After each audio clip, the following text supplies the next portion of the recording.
Okay, the reading for this week is the next part in our series on pre-modern, medieval, early modern, and Meiji period Japanese civilization, culture, society, and so forth. Today we will be reading 3 letters from U.S. President Millard Fillmore and U.S. Navy Commodore Matthew Perry to the Emperor of Japan. And these 3 letters were sent to the Emperor of Japan between 1852 and 1853, so 15, 16, 17 years, 16, 17 years before the Meiji Ishin, or Meiji Restoration, which toppled the Tokugawa Bakufu and inaugurated the Meiji period and Japan's process of westernization, modernization, and so forth. If you haven't memorized the dates of the major Japanese eras, do so immediately. I will refer to them throughout all of these lectures, and I'll put the dates in the description to this video below so you can memorize them ASAP. Alright, so today we will be dealing with the end of the Tokugawa period, and which began a series of processes that eventually toppled the Tokugawa period and started the Meiji period. Okay, here's the introduction to the 3 letters, and these 3 letters are included in narrative of the expedition of an American squadron to China and Japan, compiled by Francis Hawkes, Volume 1. I'll put a link to that book below. And the second letter is included in Meiji Japan through contemporary sources. I'll put a link to that book below in the description as well. Alright, as well as a link to this PDF worksheet that we're using in class, which was compiled by somebody at Columbia University. So I'll provide all the sources below in the description. Okay. In 1852, Commodore Matthew Perry, 1794 to 1858. Alright, so he died just 5 years after writing these letters and after his expeditions to Japan, shortly after them. In 1852, Commodore Perry was dispatched to Japan by U.S. President Millard Fillmore in command of 4 warships, including 2 stream frigates. The squadron arrived in Uraga Harbor, near the Tokugawa capital of Edo, on July 8, 1853. As expressed in the following letter from President Fillmore to the Japanese Emperor, delivered by Perry to the worried Tokugawa officials who greeted him, the United States was eager to break Japan's seclusion policy, its sakoku policy, sign diplomatic and commercial treaties, and thus open, kaikoku in Japanese, open the nation to the Western world. For the Japanese, who had carefully regulated overseas contacts since the 17th century and whose technology could not compare to that displayed by the American squadron, Perry's arrival and President Fillmore's letter were unwelcome and ominous, even if not entirely unexpected. Commodore Perry stayed in Uraga for fewer than 10 days in 1853, withdrawing to the China coast with his ships. As he promised in his letter of July 14, 1853, however, he returned to Japan about 6 months later with a much larger and more intimidating fleet, comprising 6 ships with more than 100 mounted cannon. In March of 1854, the Tokugawa Shogunate capitulated to all the American demands, signing the Treaty of Kanagawa with Perry. Okay, the Treaty of Kanagawa, March of 1854, is a very important moment in modern Japanese history. Underline that date and we'll discuss it more in class. Okay, so here are the 3 letters. I will read them now, and each letter is followed by a series of study questions, and we'll go over them in class. Alright, letter number 1 is from President Fillmore, Millard Fillmore, to His Imperial Majesty, the Emperor of Japan, November 13, 1852. Great and good friend, I send you this public letter by Commodore Matthew Perry, an officer of the highest rank in the Navy of the United States and commander of the squadron now visiting your Imperial Majesty's dominions. I have directed Commodore Perry to assure your Imperial Majesty that I entertain the kindest feelings toward your Majesty's person and government, and that I have no other object in sending him to Japan but to propose to your Imperial Majesty that the United States and Japan should live in friendship and have commercial intercourse with each other. The Constitution and laws of the United States forbid all interference with the religious or political concerns of other nations. I have particularly charged Commodore Perry to abstain from every act which could possibly disturb the tranquility of your Imperial Majesty's dominions. The United States of America reach from ocean to ocean, and our territory of Oregon and state of California lie directly opposite to the domains of your Imperial Majesty. Our steamships can go from California to Japan in 18 days. Our great state of California produces about $60 million in gold every year, besides silver, quicksilver, precious stones, and many other valuable articles. Japan is also a rich and fertile country and produces many very valuable articles. Your Imperial Majesty's subjects are skilled in many of the arts. I am desirous that our two countries should trade with each other for the benefit both of Japan and the United States. We know that the ancient laws of your Imperial Majesty's government do not allow foreign trade except with the Chinese and the Dutch. But as the state of the world changes and new governments are formed, it seems to be wise from time to time to make new laws. There was a time when the ancient laws of your Imperial Majesty's government were first made. About the same time, America, which is sometimes called the New World, was first discovered and settled by the Europeans. For a long time there were but a few people, and they were poor. They have now become quite numerous, their commerce is very extensive, and they think that if your Imperial Majesty were so far to change the ancient laws as to allow a free trade between the two countries, it would be extremely beneficial to both.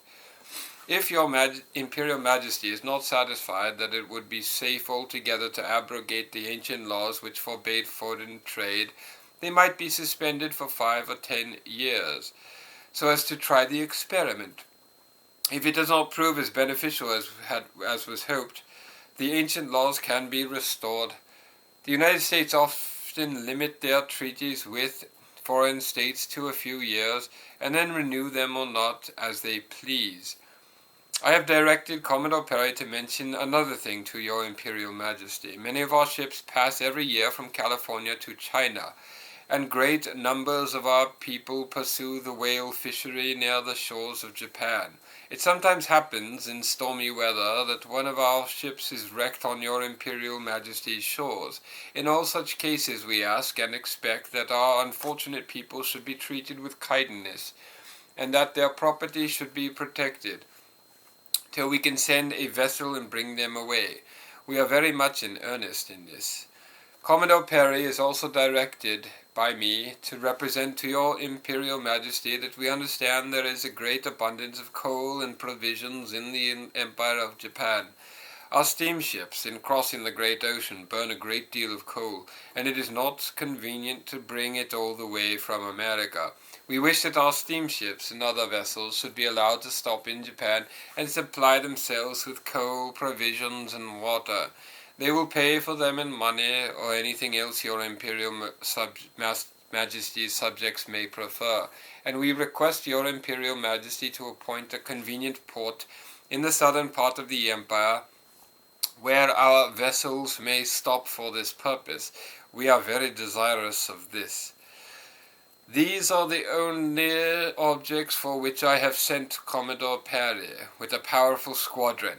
Okay, so note that he's very polite throughout the letter and insisting that he has no ulterior motives, and that the United States, it is not the United States' intention to invade the country and take over it or colonize it or anything like that. But he subtly puts in these hints that we are a very powerful nation and that we have a powerful squadron, so you better do what we say.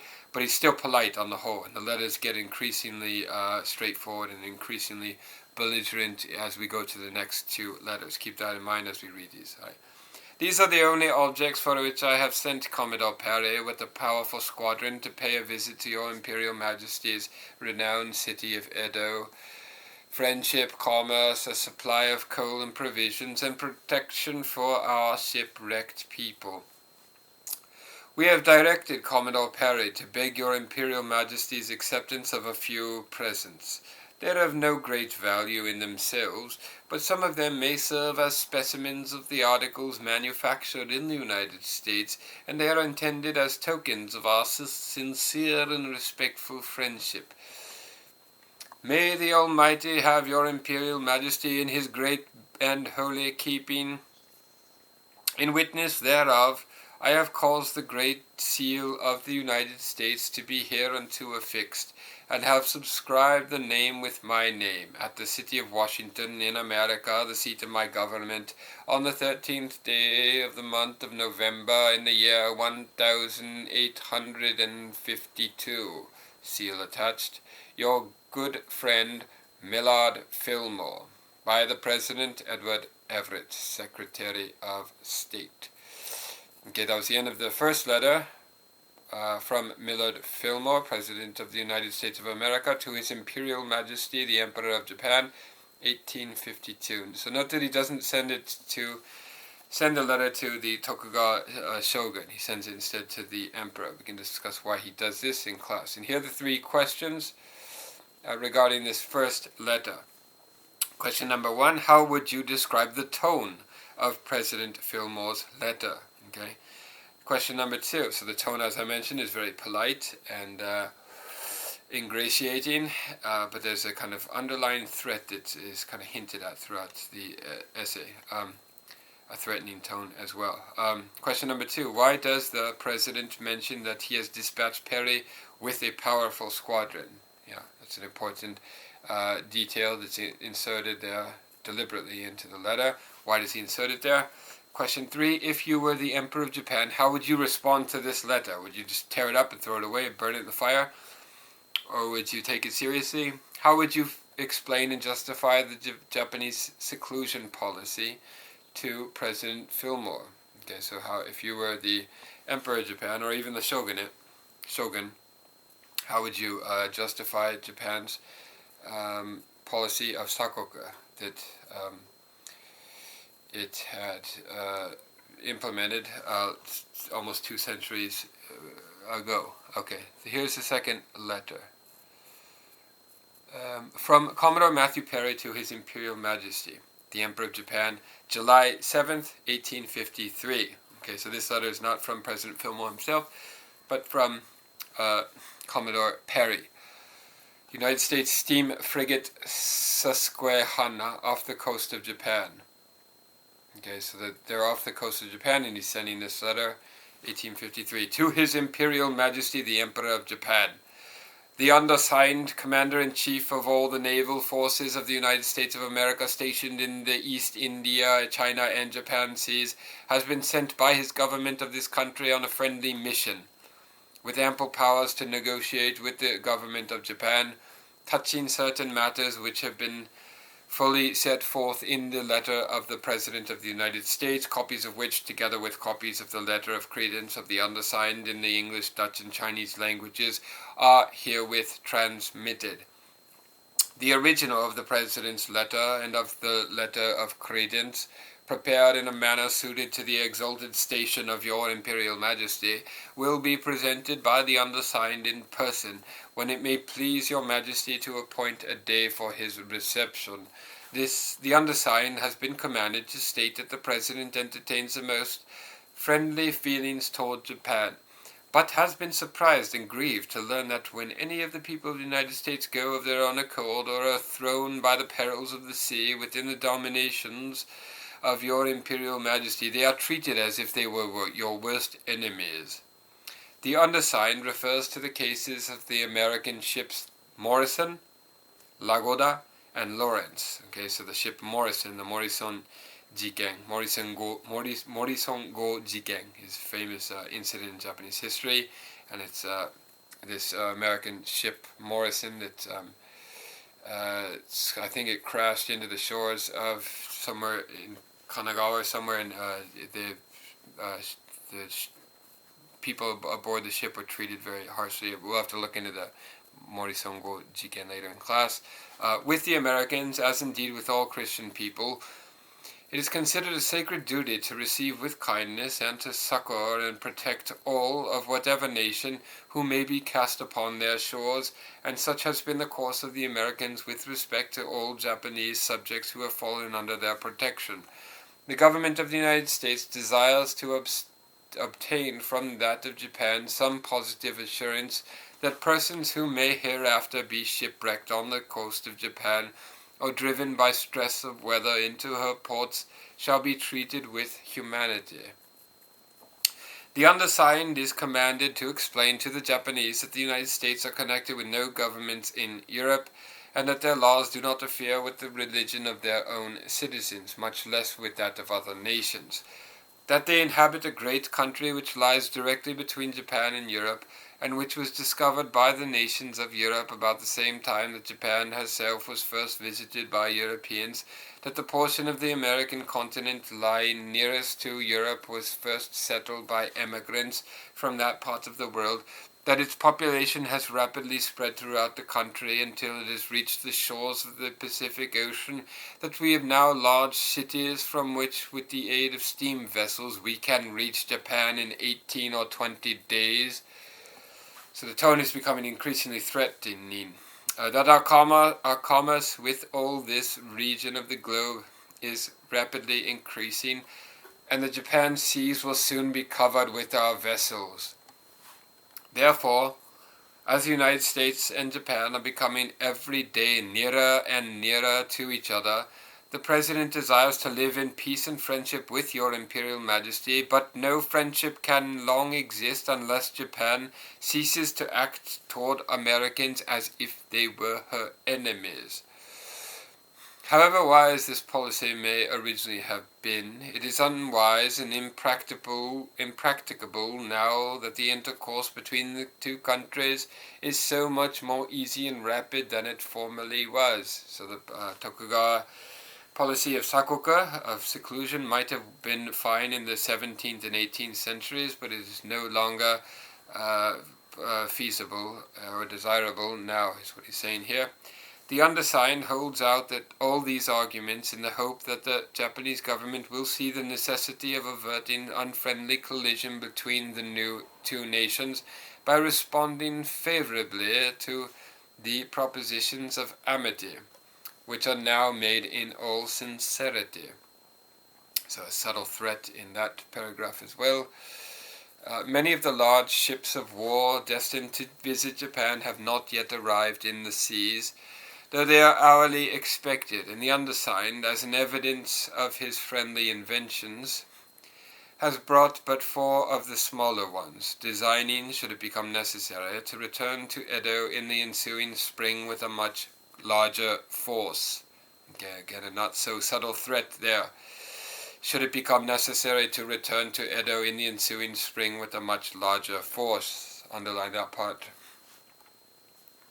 But it is expected that the government of your Imperial Majesty will render such return unnecessary by acceding at once to the very reasonable and pacific overtures. Pacific, of course, means pax, the Latin for peace. Pacific overtures contained in the President's letter, and which will be further explained by the undersigned on the first fitting occasion. With the most profound respect for your Imperial Majesty, and entertaining a sincere hope that you may long live to enjoy health and happiness, the undersigned subscribes himself, M.C. Perry, Commander-in-Chief of the United States Naval Forces in the East India, China, and Japan seas. And then 4 study questions about this second letter. Question number 1. How does the tone of Commodore Perry's letter to the Emperor differ from that of President Fillmore's letter of 1852? Okay, so obviously it's more straightforward, more threatening, more direct, less polite, and so forth. We'll discuss that in class. Question number 2. Do Perry's priorities in opening Japan to contact with the United States differ from those expressed by President Fillmore? Okay, so it has the justification for the threat somewhat evolved or become more explicit or more straightforward? What are the reasons given in these two letters? Compare. We'll discuss that in class. Question number 3. What does Perry write that is intended to reassure the Japanese about America's intentions? What does he write that might be interpreted as intimidation? Okay, what is assurance? That we are not here to attack you. And what can be interpreted as intimidation or a threat? And finally, question number 4, why does Perry stress that the United States do not interfere with the religion of their own citizens, much less with that of other nations, and emphasize that America is fully separate from the nations of Europe? Okay, so why does he stress that point? And he seems to be aware, Perry seems to be aware, perhaps he had consulted with the experts of Asia that were available in the United States at the time. Perhaps he talked with them, but he seems to be aware that Japan, part of its reason for implementing the sakoku, or seclusion policy, in the early 17th century was that the Japanese had grown sick of all the proselytizers who had come to the nation to try to convert the Japanese people to Christians. And he's saying that is not our intention. We do not wish to make you Christians, is what is implied in that passage from the second letter. Okay, here's the third letter now, from much shorter this time, much more direct this time, from Commodore Matthew Perry, sent in connection with the delivery of a white flag. Okay, so they're sending them a white flag, July 14th, 1853. For years, several countries have applied for trade, but you have opposed them on account of a national law. You have thus acted against divine principles, and your sin. Okay, divine principles, he's evoking divine principles, Christian principles. He's evoking religion here, and he's using the word sin. Okay, so this is more explicitly religious than the previous letter that he sent.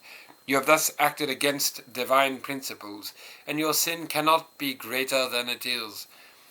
What we say thus does not necessarily mean, and has already been communicated by the Dutch boat, that we expect mutual trade by all means. If you are still to disagree, we would then take up arms and inquire into the sin against the divine principles, and you would also make sure of your law and fight in defense. When one considers such an occasion, such an outbreak of war, however, one will realize the victory will naturally be ours, since we are much stronger, and you shall by no means overcome us. If in such a situation you seek for a reconciliation, you should put up the white flag that we have recently presented to you, and we would accordingly stop firing and conclude peace with you, turning our battleships aside. So they've given them a white flag that they hope they will raise to avert war. Commodore Perry. And the final 4 questions regarding this last third letter. Question number 1, what do you think happened between the delivery of Perry's first letter and this short note? Okay, so we'll review the historical events that occurred between that first letter that Perry sent and this one here. Question number 2, how does the tone of this document differ from Perry's earlier letter and President Fillmore's letter? Okay, so President Fillmore began with a very polite letter. Perry sent a more direct letter, and this last one is a direct threat, right? And very short, curt, no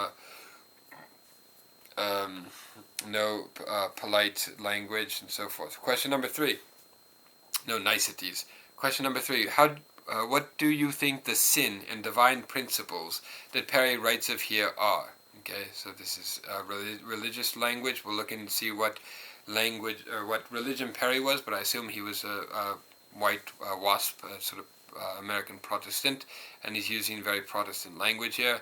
How do you think the Japanese who received this note would have understood these terms? And question 4. So the Japanese who received this note probably would have understood this as a subtle threat that they might be interested in converting the Japanese to Christianity. Perhaps we'll discuss that more in detail in class. And question number 4, if you were the Tokugawa shogun, how serious would you take Matthew Perry's threats? Okay, So obviously you would probably take it very seriously, seeing that he has a whole fleet and he's threatening an attack on the nation. Okay, that is all for now. We will discuss these 3 letters in more detail in class and go over the study questions and some of the historical background of these early years in the 1850s. All right, that is all for now. I will see you in class. Goodbye.